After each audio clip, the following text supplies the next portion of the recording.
Quiero presentar a la doctora Verónica Adriana Palma Esteves, que es la directora general del Grupo Educativo Palma de Universidad de Cuautitlán Izcalli, y es la presidenta de una organización extraordinaria desde que la conocí, que es el PALEC, que es el Pacto de América Latina por la Educación con Calidad Humana. Adri, muchas gracias por estar aquí.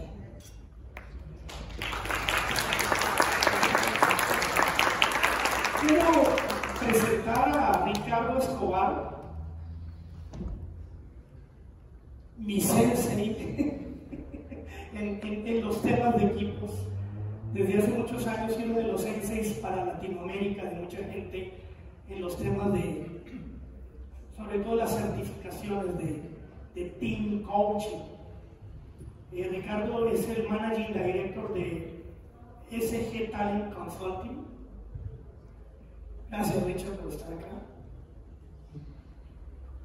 Y por último, y no menos importante, a Ricardo García Merlot, un gran amigo, compañero del programa AD del IPADE, senior vicepresidente para América Latina y director ejecutivo para América Latina de una empresa que se llama Transcontinental Packaging. Richard, muchas gracias. Muy bien.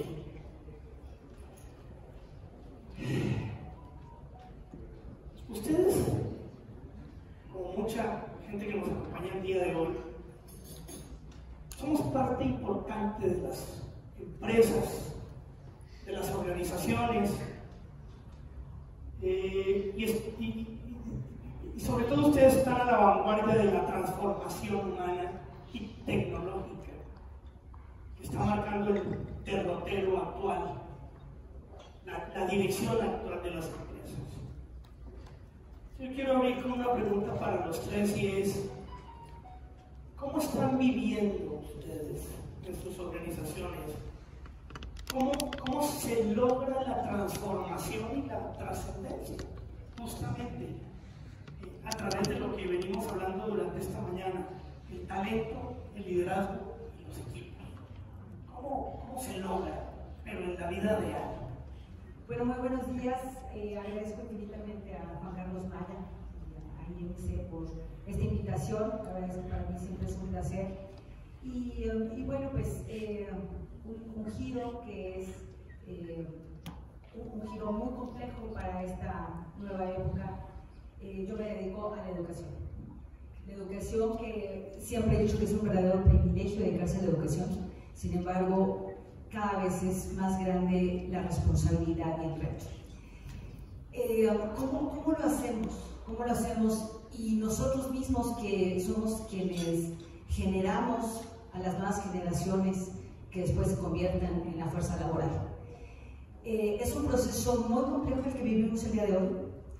Nos damos cuenta que las nuevas generaciones siempre habíamos creído que la tecnología era lo que más los atrapaba, y bueno, pues en un proceso de pandemia como el que nos vimos, resulta ser que tuvimos que hacer una transformación radical, ¿no? De ser escuelas presenciales 100%, nos convertimos en procesos en línea.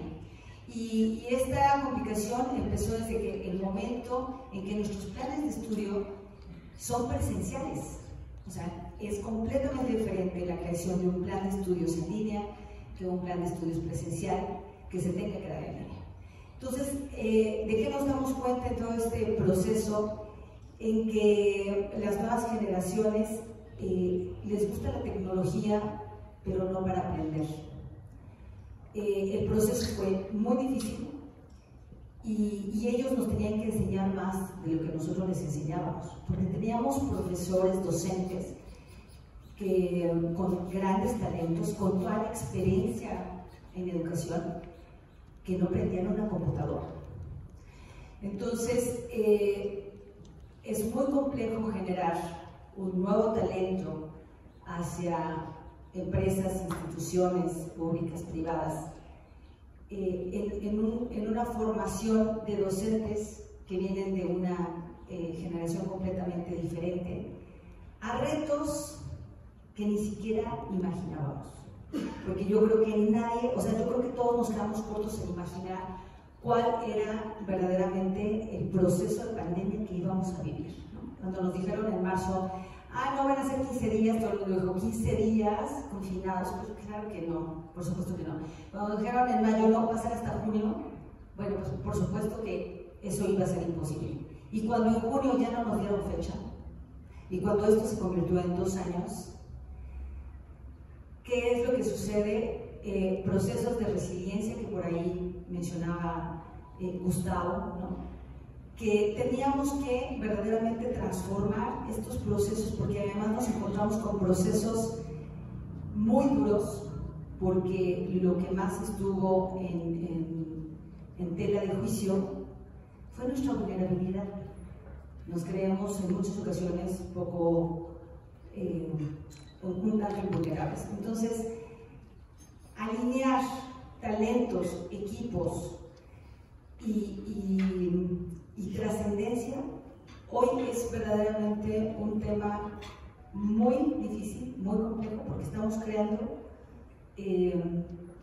un nuevo futuro, porque a veces insistimos en regresar a los cauces anteriores. El cauce anterior ya no existe. Hoy tenemos que ir caminando en la planeación, en la proyección, en procesos que no tenemos antecedente histórico de la mayoría de los factores. ¿Qué hemos hecho nosotros? Lo que hemos hecho es una transformación completa desde nuestros estudiantes, generar radicalmente un nuevo modelo educativo. Un nuevo modelo educativo que pueda generar verdaderamente respuesta a los nuevos retos, porque desafortunadamente esta brecha que existe entre empresas y universidades cada vez se convirtió en un proceso más amplio, ¿no? Cuando nosotros somos quienes generamos a esos nuevos talentos y la brecha tiene que ser acortada. Y yo creo que en época de crisis lo que necesitamos es sumar esfuerzos.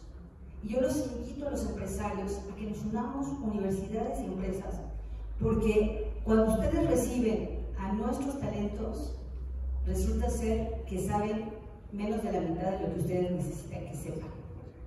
Y que la fuerza, además de estos procesos de choque generacional que hoy se da entre los baby boomers, los X, los millennials, los centennials, que es una complejidad muy, muy importante. ¿Qué tenemos que hacer? Nuevos modelos educativos, tenemos que generar innovación, creación y generar perspectivas completamente diferentes para los retos que hoy estamos enfrentando.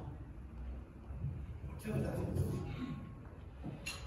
Ricardo, tú vives en los aviones, en los aeropuertos y los aviones, porque tú tienes un área de responsabilidad también muy grande, no solamente en México, sino en toda Latinoamérica, con Transcontinental Packaging. Y además tienes gente repartida en diferentes países. Tu director de recursos humanos está en Guatemala, tienes directores en México, tienes plantas desde Ecuador, etcétera, etcétera. ¿Cómo de alguna manera se logra desde tu perspectiva, desde tu manejo, esa transformación y trascendencia en la empresa a través del talento, liderazgo y social? Bueno, que nada, buenos días y muchas gracias por la invitación a participar con ustedes hoy. Como dices, tengo un trabajo muy bonito que me encanta y que me lleva a viajar muchísimo, porque efectivamente tenemos negocios en toda Latinoamérica que me toca liderar, pero llegan mucho más allá. Nuestros negocios de servicio en Asia, en África, en Estados Unidos, Canadá, va mucho más allá de Latinoamérica. Y efectivamente, yo diría que para las generalidades de lo que hace un buen líder, creo que son muy comunes. No voy a hablar de ellas porque todas las conocemos. Obviamente hay muchas definiciones, hay 20.000 libros escritos, pero tienen muchos factores en común de lo que hace a un líder. Y no quiero ir por ellas porque, repito, aquí hay gente que me puede dar cátedra 20 veces sobre el tema más de lo que yo sé. Pero algo que yo he visto en lo particular, liderando equipos a distancia, de manera remota, algo que en la pandemia también se magnificó, porque no siempre podíamos viajar. Yo viajaba todas las semanas y en la pandemia estuve prácticamente 2 años sin salir de casa porque la compañía por política prohibió todos los viajes, entonces todo era remoto, ¿no? ¿Y qué aprendí con eso? Bueno, uno, aprendí que realmente por mucho contacto que teníamos a través de las tecnologías y por todo lo avanzadas que eran las videoconferencias y demás, nada sustituye el contacto humano. Entonces, si bien ya hemos aprendido, porque afortunadamente ya creo que estamos bastante más adelantados con este tema de la pandemia, ya acostumbramos, ya aprendimos a manejar, ya nos vacunamos, etc. Pero creo que no vamos a regresar al modelo antiguo, ya nunca. O sea, vamos a estar en un sistema híbrido porque los empleados y las empresas ya aprendieron que sí se puede trabajar de forma efectiva y productiva, mezclando más la distancia, el home office, la presencial, y los empleados lo piden y lo exigen, sobre todo las nuevas generaciones. Pero bueno, entonces, uno es nada sustituye el contacto, el tiempo cara a cara con los empleados. Entonces es muy importante no perder ese contacto, ese estar in touch con la gente, tomando el pulso de la organización, pero caminando el negocio, llámese plantas productivas, llámese visitando clientes, llámese lo que sea nuestro piso, nuestro negocio, una escuela, en fin, estarlo caminando, nada va a sustituir a lo que podemos aprender de ahí. El otro aspecto que me tocó mucho verlo sobre todo con los mandos intermedios de la organización. Creo que los mandos superiores lo tienen más dominado, pero en los rangos intermedios, los líderes de nivel intermedio, estaban todavía muy acostumbrados a liderar por su jerarquía, ¿no? Porque yo soy el jefe y porque yo lo digo, etc. Y no puedo generalizar, porque obviamente hay de todo, pero sí había mucho liderazgo porque yo soy el jefe, porque yo tengo el poder, porque yo me las sé todas, etc. Y al movernos a un ambiente de trabajo control remoto, tuvimos que habilitar y trabajar mucho con esos mandos intermedios para mejorar sus habilidades de trabajo, de liderazgo en base a influencia y no en base a poder. O sea, porque puede pensar uno que es natural que un líder sepa mezclar y balancear sus estilos de liderazgo, pero la realidad es que no siempre es así. Y en nuestro caso tuvimos que poner un énfasis particular en ayudar a nuestros líderes, repito, sobre todo intermedios, para liderar a través de la influencia. Yo te diría que son para mí las dos cosas que más me resaltaron durante este periodo de tratar de gerenciar un negocio con más de 1000 empleados, distribuidos en todo Latinoamérica, Estados Unidos, Asia, etc. Cuando, digamos que me cortaron las alas y yo no pude viajar por un buen rato y mucha de mi gente tampoco pudo viajar, yo diría que esas son dos de las principales que rescataría, ¿no? Y por efectos de tiempo ahí no voy a dejar. Y desde esa perspectiva, ¿cuál es tu opinión a la misma pregunta, ¿no? ¿Cómo lograr esa transformación y trascendencia en líderes, en talento y en equipos? Sí, hay que reconocer que nuestro trabajo es muy tramposo, ¿no? Porque cuando hacemos coaching a ejecutivos o a equipos, en realidad estamos aprendiendo de cómo ellos están enfrentando las cosas. Yo estos 2 años hablé con muchos líderes y me di cuenta de cosas muy interesantes. Y voy a hablar más de, digamos, lo que resumo y va un poco en la línea de lo que estás comentando. Un líder de una organización muy grande, digo el milagro pero no el santo, me decía: nuestro presidente nos dice que es el momento de ser fuertes, pero a mí me tiemblan las piernas. Y hablamos un poco con ese líder sobre este principio de que una organización es una red de conversaciones, ¿no? De cómo conversábamos, mucho en la línea de lo que tú hablas. Y creo que como líder nos enfrentamos con muchas cosas. Por ejemplo, ¿qué tan exigente ser estos 2 años? Porque los resultados resultados seguían necesitando, pero un escenario totalmente nuevo. ¿Qué tan exigentes versus qué tan condescendientes ser? ¿Qué tan flexibles ser en una cantidad de políticas que aplicaban para otro escenario? Y era un escenario totalmente nuevo, entonces, ¿qué tan exigentes ser en lo que yo antes exigía y qué tan flexibles ser en lo que era la manera tradicional de hacer las cosas? Otra cosa que yo vi mucho fue tener mucho cuidado de no crear lo que se llama la crisis de la crisis. ¿Sí? Obviamente una crisis para todos, pero ¿qué tanto podríamos estar alimentando una crisis sobre la crisis con el tipo de conversaciones que teníamos con nuestros equipos, etcétera? Otra cosa que me da también es darse cuenta que un cliente nunca olvida si lo apoyaste en las malas épocas. Entonces, hasta dónde inclusive flexibilizar mucho de tus políticas, etcétera, con tus propios clientes.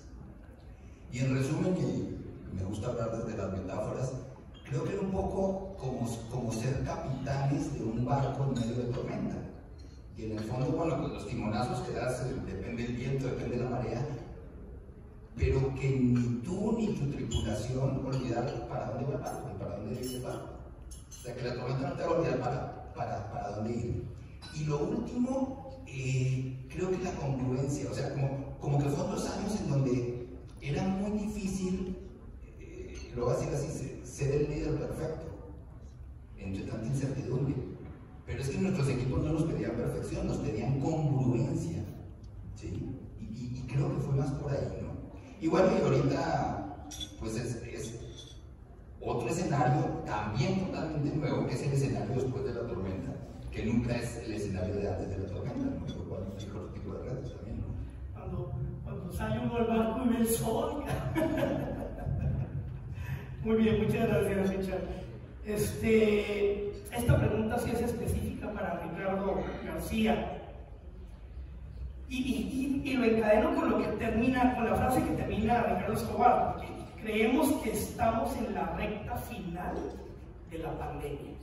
Creemos que esta semana nos quitaron oficialmente los cubrebocas.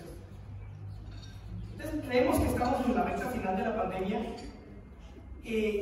Entonces, con los cambios que nos está trayendo, con las reflexiones y los aprendizajes, entonces, justamente eso, ¿cuál es el reto de aquí en adelante? Cuando yo salgo y ya la tormenta pasa, está el sol, ¿cómo retomo? ¿Cómo corrijo cosas donde tengo un extraordinario aprendizaje de 2 años? Sí, y déjame empezar la respuesta por retomando una de las primeras preguntas que le hiciste a Verónica respecto a la trascendencia y la transformación, cómo manejarla. Yo soy convencido de que para lograr trascendencia, para generar la transformación y para hacer frente a las crisis, no hay nada más necesario ni poderoso que tener como individuo y como organización un set de principios y valores súper robustos y que realmente sea nuestro faro guía en todo esto. Si queremos transformarnos, o sea, sabemos que el cambio es perpetuo y tenemos que promoverlo, ¿no? No solamente adaptarnos al cambio, que es algo que se dice mucho, hay que adaptarse al cambio, sí, hay que adaptarse al cambio, pero más como líderes hay que generar el cambio, hay que ver hacia dónde vamos, cómo creamos futuros diferentes, futuros novedosos, innovadores, reinventamos la empresa, reinventamos el negocio, reinventamos la categoría, los productos, etcétera, etcétera. Entonces, ¿cómo empatar esta constante transformación, ya sea que la autogeneremos o que venga de fuera, o la mezcla de ambas? ¿Cómo lograr la trascendencia a lo largo de generaciones, ¿no? Porque queremos generar negocios que no sean exitosos solamente hoy, sino que lo sigan siendo mañana y dentro de 10 y dentro de 20 y dentro de 30 y 50 años. Entonces, ¿cómo logramos esa trascendencia y cómo manejamos las crisis? Y repito, para mí, la piedra angular de poder lograr todo esto es tener valores súper sólidos, súper claros y sobre todo que se vivan realmente en el día de la organización. ¿Cuál debería ser la prioridad en una institución como la tuya en términos de talento, liderazgo? Bueno, efectivamente, justamente PALEC, Pacto de América Latina por Educación con Calidad Humana, lo que buscamos es el desarrollo de los valores universales. Y hay uno que conjunta a todos, que es ética. Nosotros tenemos que regresar a ese proceso de valores de ética. Y un proceso más que debemos de incluir todos en nuestra perspectiva es responsabilidad social.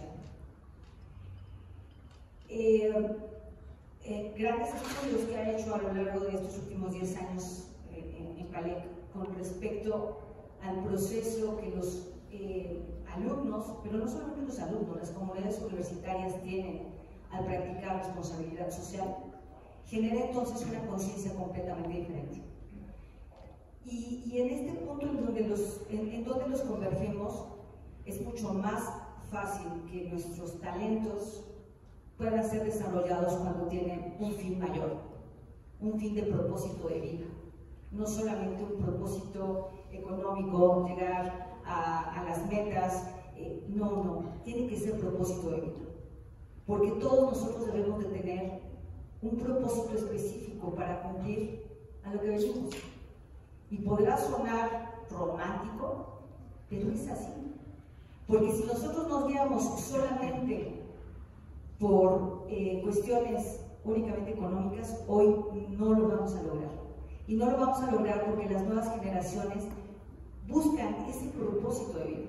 Y eso tiene que ser aplaudible, más que considerar que son irresponsables, que son irreverentes, que son... Yo les quiero decir que hoy mi equipo de trabajo, la institución con más éxito, es la que está liderada por jóvenes. Y ellos tienen muy bien afianzado los procesos de éticas. Ellos difícilmente los vulneran con procesos que les puedan favorecer de forma individual o economías. Ellos ya no se mueven por economías. Nosotros nos movíamos, oye, no, me muevo de empresa porque la verdad es que me pagan mejor. No, ellos van a propósito. Y yo considero que ese es un elemento que nosotros debemos de continuar, es más, de ser guiados por ellos, para que logremos estos procesos en cuestiones y nosotros regresar constantemente al desarrollo de valores universales. Entonces, puntualmente es ética, desarrollo de valores universales y, por supuesto, que haya propósito de vida en nuestro quehacer diario. ¿Por qué? Porque este propósito de vida tendrá que ver mucho más con el cumplimiento de la responsabilidad que nos corresponde tener el privilegio que tenemos en la sociedad. Porque no todos, de hecho todos los que estamos aquí somos privilegiados del lugar que nos tocó. Pero ese privilegio tiene que ser para favorecer a muchos más, no para favorecernos solamente a nosotros, a nuestras empresas. Tiene que ser esa razón de por qué nosotros estamos puestos en ese lugar, no solamente como líderes en nuestras empresas, sino como líderes sociales, como transformadores de vidas y de estrellas en las mismas. Muy bien, Ricardo Escobar, tú y yo sabemos que capacitar es totalmente diferente en las empresas a lo que es realmente desarrollar y transformar. Y muchas empresas se dedican a capacitar y hay una capacitación técnica que es importante en las empresas, pero el proceso de transformación y desarrollo es otro totalmente diferente. ¿Realmente qué hay que hacer para esa transformación y desarrollo del talento, el liderazgo y los equipos en las empresas? Sí, yo diría, hablando del mundo empresarial, ¿sí? Lo primero que creo que tenemos que darnos cuenta es la capacitación por sí misma no desarrolla competencias. Me refiero a soft skills, ¿sí? la sola capacitación. O sea, tomar un buen curso de liderazgo no me hace mejor líder. Que mi equipo tome un taller de trabajo en equipo, no por eso el equipo va a ser mejor. Que mi equipo tome un taller de creatividad, no por eso va a ser más creativo. Claro que la capacitación ayuda, técnicas, etc. Pero a veces, y los que vivimos también en el mundo de la capacitación, sea del lado del que contrata, sea del lado del que la ejecuta, esa frustración de fue el mejor curso posible, ¿y qué pasó después? ¿Sí? Y de pronto como que o no pasó nada, o lo que pasó por poco tiempo, y entonces el curso fue malo. No, es que el curso fue malo, el curso fue buenísimo. Lo que pasa es que falta otro tipo de cosas, y creo que ahí está el punto. Y yo siempre he pensado que realmente un equipo se desarrolla aprendiendo sus propias experiencias.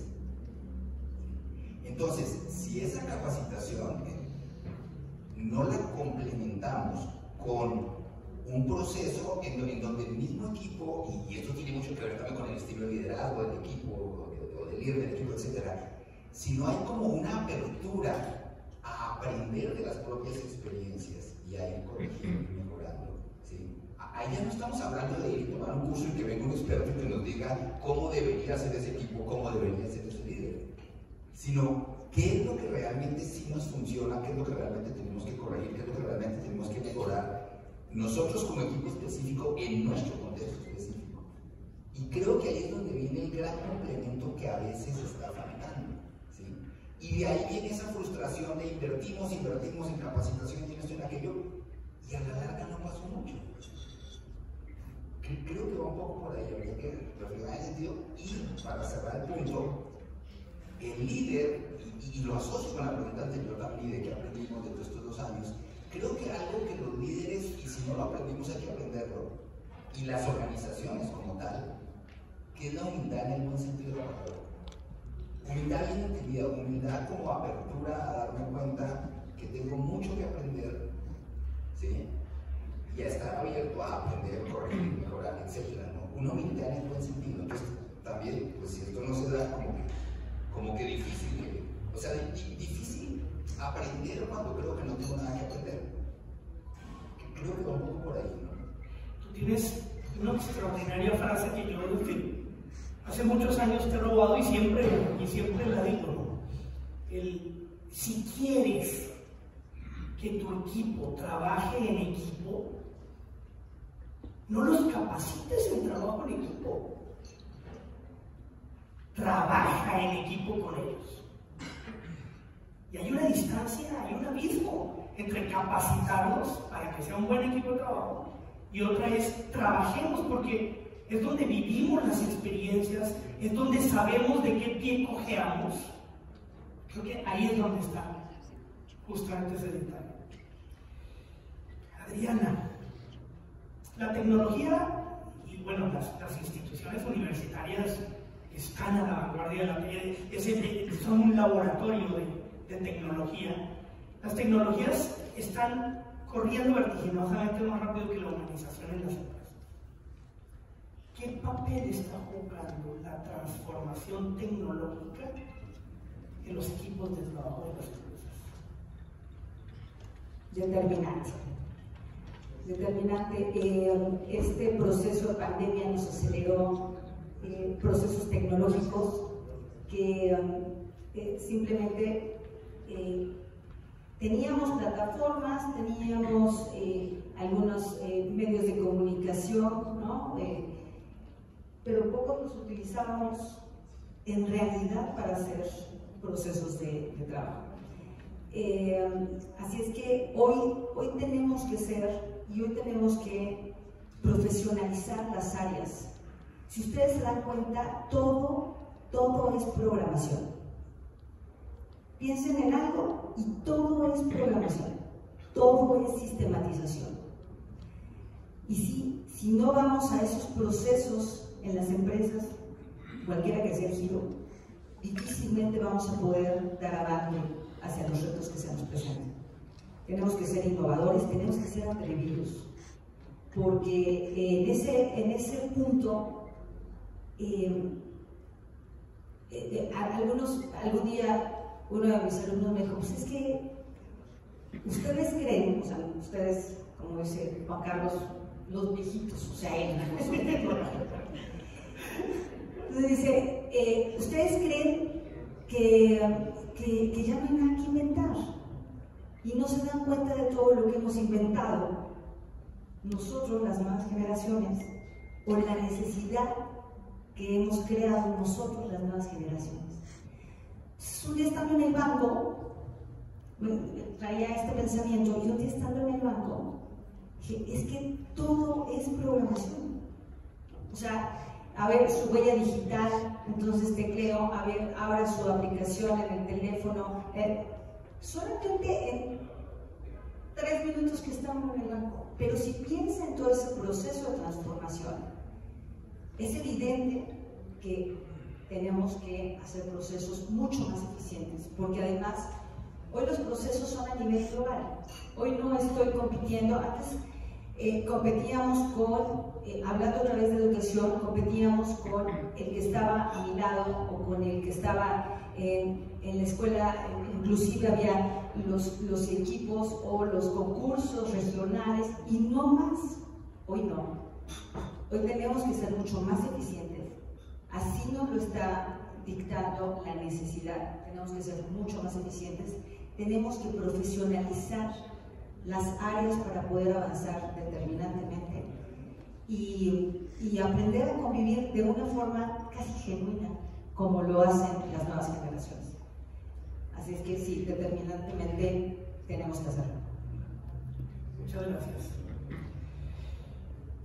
Ricardo Escobar, y es que me quería adelantar, pero quiero dejarte a ti el cierre con la otra pregunta. Y entonces esta se la hago a Ricardo Escobar. Hay muchas maneras de apoyar el talento, al liderazgo y a los equipos a crecer y desarrollarse. ¿Cómo saber exactamente qué necesitan para su desarrollo? Yo aquí haría una distinción entre aprender y enseñar. Creo que los equipos, los líderes, necesitan que les enseñen muchas cosas, indudablemente. Que alguien que ve un experto y les diga cómo, y eso está perfecto. Y por otro lado, necesitan aprender, que no es lo mismo que recibir enseñanza. ¿Sí? Y creo que ahí está un poco la mezcla, ¿no? O sea, ser abiertos a que alguien venga y nos enseñe cómo hacer mejor algo, a alguien con mayor expertise en lo que sea. Y a su vez ser abierto a aprender de nuestras propias experiencias y a dejarnos ayudar en ese proceso de aprendizaje. Y en ese sentido, y volviendo un poquito a todo esto de la pandemia, un evento entre más impactante es, más aprendizaje debería dejar. Entonces, ahora que se nos acabó la disculpa perfecta, o sea, el COVID fue la disculpa perfecta para no hacer muchas cosas por estos 2 años, ya se acabó esa disculpa. Entonces es como que, bueno, pasemos a otra cosa. No, espérate. ¿Qué aprendimos de esos 2 años?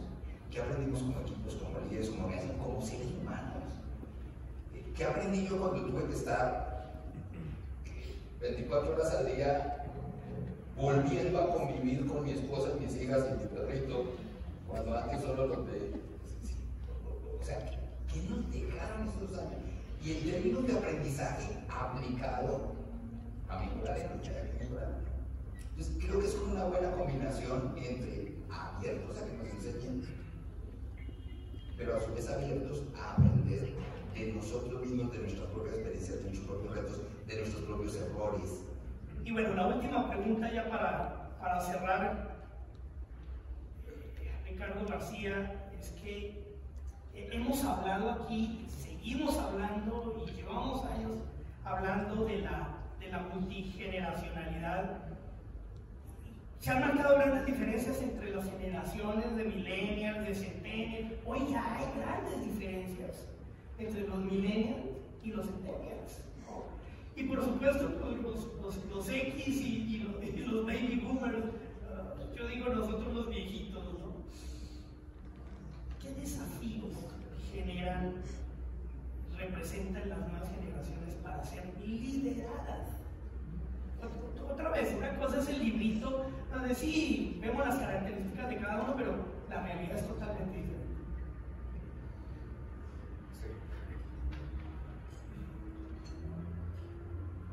Bueno, sí. Y déjame empezar con esa pregunta desde un ángulo personal familiar. Yo tengo la fortuna y el gusto de tener 3 hijos varones. El mayor acaba de terminar la universidad, el de medio está a mitad de la carrera y el más joven empezando la carrera.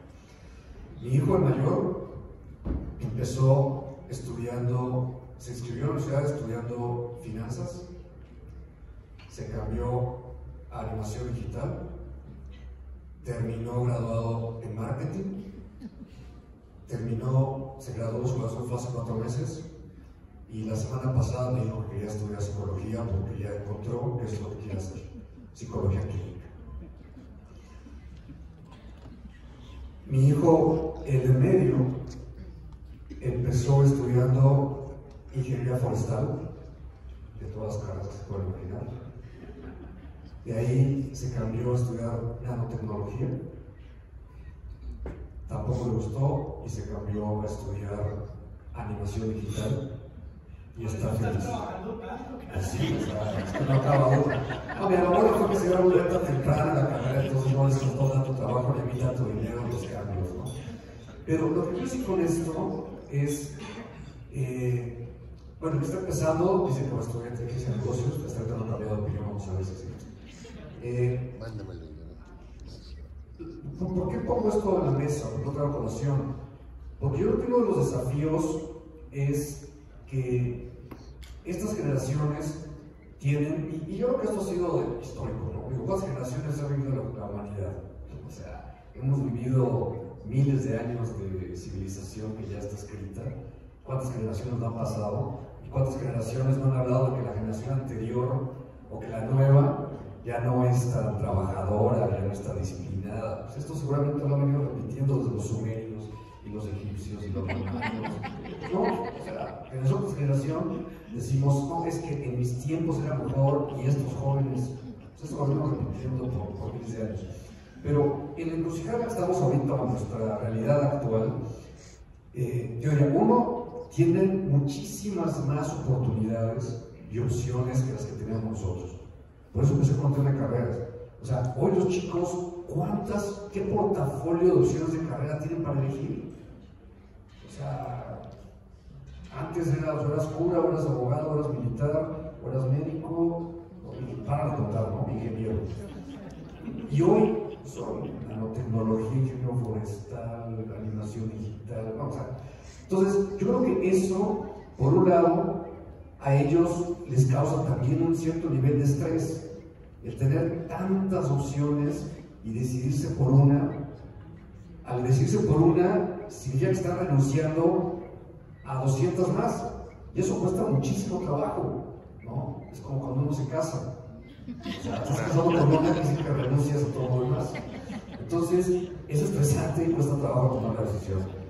Pero tenemos, yo como líderes, llevando esto al plan profesional, creo que una de las cosas que tenemos que hacer es seguir desarrollando y mejorando en nuestra habilidad para ser líderes situacionales. Entender que no a toda la gente se le puede liderar de la misma manera. Hay gentes que requieren más dirección, hay gente que lo que requiere es motivación, hay gente que lo que requieren es simplemente dejarlo solo y abren las puertas porque este amigo camina sobre el agua. O sea, no, yo como líder no puedo liderar exactamente igual a cada uno de mis 8, 10, 12 reportes directos, porque cada uno de ellos tiene un nivel de habilidades, un nivel de motivación, experiencia, gustos, problemas familiares, etcétera, que me hacen que a Juanito lo tengo que liderar diferente de a Pedrito, etcétera, con algunos temas comunes, como lo que hablamos de valores, principios, performance, resultados, pero tengo que ajustar el estilo de liderazgo. Y lo mismo con las nuevas generaciones. O sea, hace un momento cuando nos platicaban la historia del FUNO, nos decían, bueno, aquí, en esta cultura tiene que ser presencial. Y está bien, no quiere decir que esté mal, O sea, pero hay congruencia y entonces ya la gente que viene ahí sabe que si le gusta trabajar presencial 100%, pues ahí va a estar cómodo, y si no le gusta, perfecto, puede tomar su decisión. Pero yo creo que sí tenemos, repito, como lo hizo al principio de las respuestas, la realidad que vivimos prepandemia es una realidad prepandemia, lo que vimos en la pandemia, y la realidad post-pandemia, yo estoy convencido, yo creo que soy el único, que nunca va a regresar a hacer lo mismo que era prepandemia, porque aprendimos ya muchísimo de materia, y repito, las empresas aprendieron que pueden ser más productivas y gastar menos en viajes, y aviones, y hoteles, y gerenciar el negocio de manera productiva, porque ya lo demostramos, las empresas no van a querer seguir gastando lo mismo que gastaban antes de todo eso, y los empleados tampoco van a querer regresar al mismo esquema de trabajo que tenían antes, porque también ya demostraron que lo pueden hacer. Entonces, para mí, creo que, ya resumiendo, para cerrar mi respuesta, es liderazgo situacional. Tenemos que aprender habilidades de liderazgo situacional para poder liderar a cada persona, llámese con diversidad de género, llámese con diversidad de generaciones, llámese con cualquier tipo de diversidad, de la forma más efectiva, donde podamos hacer mejor uso de sus habilidades y que la persona se sienta más productiva y enriquecida de lo que está.